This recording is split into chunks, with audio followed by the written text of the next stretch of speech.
Are you burnt out and overworked? Just take a micro-retirement. Apparently that's what all the young people are doing now. A new concept is slowly gaining traction in the workplace. It's called micro-retirement. Rather than waiting until 60 to retire, some workers in their 20s and 30s are opting to take extended vacations now to do things like travel or pursue a passion project. Wait, what do you mean instead of waiting until 60 to retire? You think young people plan on retiring at all? According to a survey from job search app Handshake, nearly 80% of recent college grads have expressed interest in taking time off from work. I mean, I bet you could give that survey to people of all ages and they would still respond that way. Wouldn't like to just take time off of work. Problem with this buzzword that makes it just kind of a joke is that most young people are working paycheck to paycheck. Taking vacation time would be great, but taking a micro retirement, that's just not even on the radar. Realistically, to be able to take a micro retirement as a young person, you'd need to have a good job that you just don't like that much with a lot of savings and a lot of confidence that when you come back to the job market, you'll be able to get one right away or have enough money so it doesn't matter if you do. There just aren't that many people who are able to do this. But also, these things have already existed in the form of sabbaticals companies offer. The thing is, they just don't offer them almost at all anymore. And is anyone going to mention the giant job gap that is created on your resume from doing this? It's already hard enough to explain job gaps on your resume that come from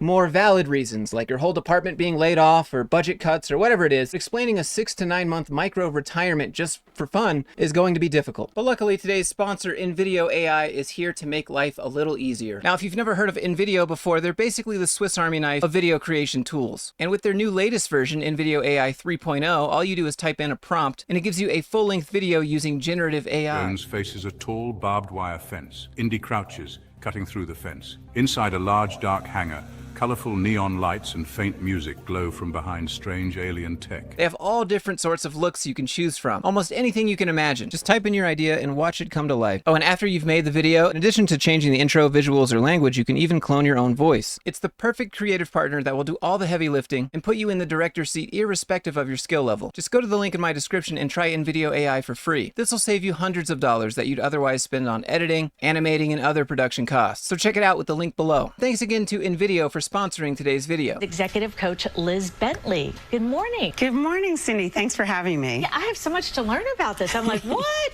So what are the pros and cons of micro retirement? Micro retirement can be a great opportunity to take a break from your career and your work life, and it can look different at various ages. So for example, in your late 20s or maybe your early 30s, you want to take a year or two off to travel the world, live in different places, and do things you can't do on a 1 or 2 week vacation.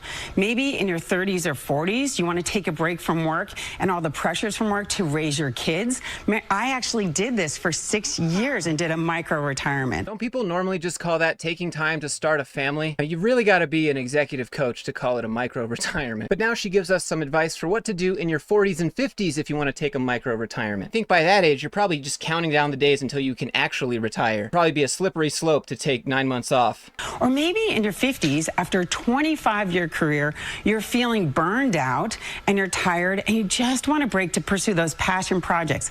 Dive into your garden, be that lead singer in a band that you've been dreaming of since your 20s, or just do something fun and take that break. And let's remember, you could restart at 53 and still have a 15-year runway in front of you for a long career ahead, right? But there are also cons. After a 25-year career, you'll want to take a micro retirement to garden or something so that you can work another 15 years. Just do something fun and take that break. And let's remember, you could restart at 53 and still have a 15-year runway in front of you for a long career ahead. Yeah, that's what everyone's dreaming of.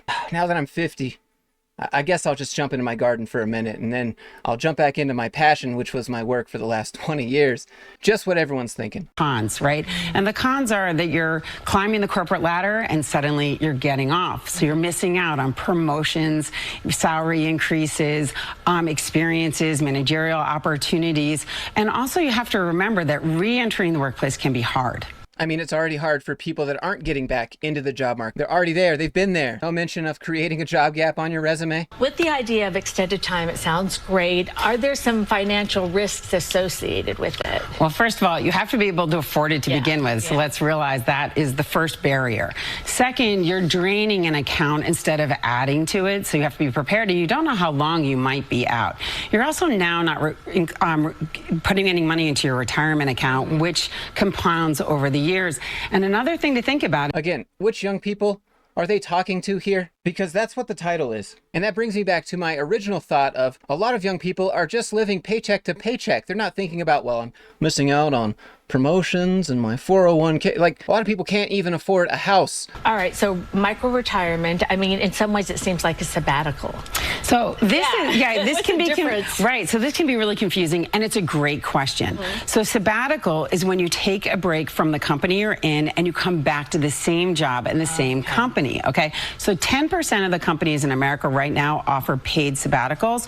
29% offer unpaid sabbaticals. So let me give you an example. Microsoft, after you've been in the company for 10 years and you're senior director or above, you are eligible for an 8-week sabbatical. I have a friend. That's all you get after working there for 10 years at Microsoft, and you have to be a certain position in the company. And it's just hilarious because if you go to the news, you type in Microsoft layoffs, it's like, okay, good luck getting those sabbaticals now. Friend actually who just did it. Now, when you do micro-retirement, you're leaving the company, you're leaving the job, and you're coming back to something totally different. Okay. Now, if someone is considering micro-retirement, what are some things they should keep in mind before they take that jump? Yeah, so there's several things. Isn't that the same question that you've been asking from the beginning? First, make sure you have the financial cushion and the ability to do that.